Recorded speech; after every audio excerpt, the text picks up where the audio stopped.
ముందు సాయిరెడ్డి అనే వ్యక్తి జగన్మోహన్ రెడ్డికి సంబంధించి లేకుంటే వాళ్ళ కుటుంబానికి సంబంధించిన ఒక ఆడిటర్.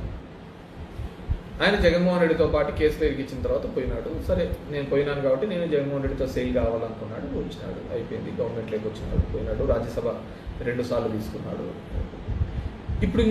ఇప్పుడు నేను చాలా చోట్ల చెప్పాను, తన మీద కానీ దానిలో కుటుంబం సభ్యుల మీద కానీ కొన్ని ఆరోపణలు వచ్చినాయి.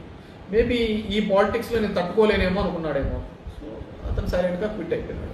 రాజ్యసభ సభ్య పదవి ఉంది కదా, ఉండి కూడా ఇప్పుడు రాజీనామా వద్దనుకున్నాడు. తన మీద పడుతున్న బరువు అలాంటిది. దానికి ఏం చేసే కదా, తన మీద అంత భారం ఉందేమో మనకు తెలియదు కదా. నాకు పెద్దగా సాయిరెడ్డితో అటాచ్మెంట్స్ కూడా తక్కువే. సో మేబీ జగన్మోహన్ రెడ్డి గారికి ఆయన ఏం చెప్పినాడో ఏమో తెలియదు, వెళ్ళిపోయినాడు. సో సార్ అతన్ని గౌరవించినారు, అతన్ని పైకెత్తుకున్నారు, అతను చెప్తే కార్యకర్తలు విన్నారు, లేకుంటే లీడర్లు విన్నారు అంటే అతను జగన్మోహన్ రెడ్డితో ఉన్నాడు అని అంతే. Jaganmohan Reddy without Jaganmohan Reddy Saireddy only auditor. నువ్వు చెప్తున్న రాజ్యసభ ఉండదు, ఇంకోటి ఉండదు.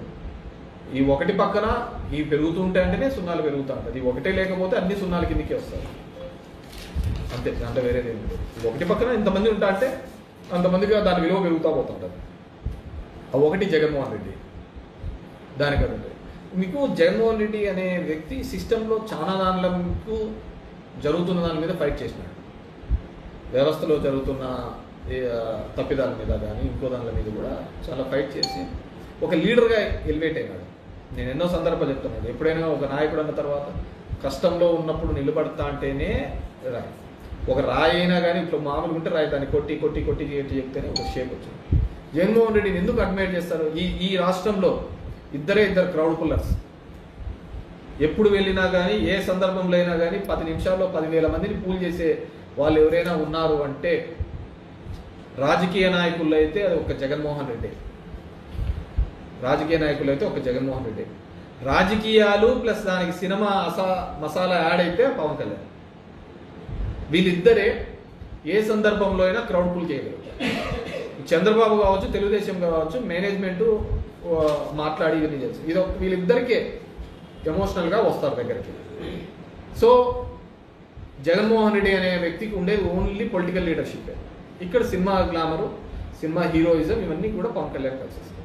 సో ఆ సినిమా గ్లామర్ అనేది ఆ చిత్రంలో ఉన్నప్పుడు ఉంటాడా లేకుంటే బయట ఉంటాడా అనేది we have to see. Cinema నాయకులంతా కూడా రాజకీయాల్లో అన్నీ కాదు వచ్చినారు, వాళ్ళన్నీ కూడా వచ్చినాడు. అంతకంటేనా పక్కన కమల్ హాసన్ వచ్చినాడు, ఆయన విన్నాడు. నా దరిద్రం ఏంటంటే నేను ఇంతవరకు చెప్పినది ఒకటి, మీరు అడిగేది ఒకటి. ఆ వ్యవస్థ గురించి ఫైట్ చేయండి. దీనికి ఏముంటుంది? మన ఆలోచనలు అంతా మసాలాలకు దిక్కే పోతా ఉంటుంది. అర్థమవుతుందా? మనం దాని నుంచే మార్పు రావాలి అంటున్నాను. ఇప్పుడు కమల్ హాసన్ చేసినాడు. కమల్ హాసన్ కంటే పెద్ద యాక్టరా పవన్ కళ్యాణ్? కాదు కదా. పర్ఫార్మెన్స్ వైజ్గా చూస్తే కమల్ హాసన్ మించిన వాళ్ళు ఏం లేదు కదా. నేషనల్ అవార్డ్స్ అతనికే కదా వచ్చినది. అంతకంటే పర్ఫామ్ చేసే వాళ్ళు ఏం లేదు కదా. అతను పెట్టిన పార్టీ అతనే గెలవలేకపోయినాడు కదా. So there is nothing like యాక్టర్కి రావాలనే లేదు. యాక్టర్ ఇప్పుడు నెక్స్ట్ విజయ్ కూడా వస్తున్నాడు, తమిళనాడు విజయ్ కూడా పార్టీ పెడుతున్నాడు. ఇక్కడ వచ్చినాడు, చిరంజీవి కూడా వచ్చినాడు. చిరంజీవి 2 చోట్ల నిలబడితే తిరుపతిలో గెలిచినాడు, పాలకొల్లో ఓడిపోయాడు. నేను చెప్తాను, బాలకృష్ణ హిందూపురై గెలుస్తూ వచ్చినాడు. గుడివాళ్ళు నిలబడమనంటే కంటిన్యూస్ 3 సార్లు గెలవలేడు కూడా. ఎందుకంటే మన వాళ్ళు కాబట్టి ఆ సౌత్ ఇండియాలోనే ఆ విధంగా ఉంటుంది. హీరోలు అంటే హీరోయిజం, హీరో అంటే ఒక దేవుళ్ళలా కొలుస్తాం మనం. కొంపలో అన్ని పెట్టైనా సరే ముందు దానిలో పోతా అంటాం. నేను ఇంతకుముందు రేవతి ఇన్సిడెంట్ చెప్పాను కదా. ఆ హీరోయిజం అనేది వాళ్ళ ఒక క్యారెక్టర్ మాత్రమే. ఆ క్యారెక్టర్ని ఏ విధంగా పండిస్తున్నారు అనేది ఇంపార్టెంట్. నిజమైన హీరోస్ ఎవరనంటే సామాజికంగా మనకి ఎవడైతే పైకి తీసుకొని వచ్చినాడో వాడే. దేవుడు అంటే ఎక్కడ ఉంటుంది? మనకి ఎవడు సాయం చేస్తే వాడు దేవుడు, అంతకంటే వేరేది ఏంది లేదు. నేను ఎన్నో సందర్భాల్లో చెప్తా ఉంటాను. ఒక ఆటోలో నువ్వు రోడ్డు మీద కింద పడి ఉంటావు, ఎవడే కానీ వచ్చిండు రాత్రి 12 గంటలప్పుడు ఒక ఆటో వచ్చి నేను ఎక్కించుకొని పోతుంది. ఏమంటావు? దేవుళ్ళలాగా వచ్చి ఆటో ఎక్కించుకోమైనా ఉంటాడు. నిన్న హాస్పిటల్లో తీసుకుపోయి పడబెడతాడు ఆటో వాడు. వస్తానే డాక్టర్ వచ్చి మంచి ట్రీట్మెంట్ ఇస్తాడు. నువ్వు ఆటో అని మర్చిపోతావు. డాక్టర్ వచ్చినప్పుడు దేవుళ్ళు వచ్చే కాపాడినాడు అంటావు. నీ జోబులో డబ్బులు ఉండవు. అప్పుడు ఎవడో వచ్చి నీ స్నేహితుల్లాగా వచ్చి డబ్బుల కోసం ఫోన్లు చేయొచ్చు అంటే వచ్చి నేను కడతాను లేదా ఫీజు అంటారు. అంటే నువ్వు దేవుడు రా టైంలో. 3 సందర్భాల్లో ఒకనొకటి దాటేసుకుంటా వచ్చినావు. ఇక్కడ ఎవడు దేవుడు అంటే సాయమే, నీకు ఎవడు చేసినాడు. మనకు అది లేదు.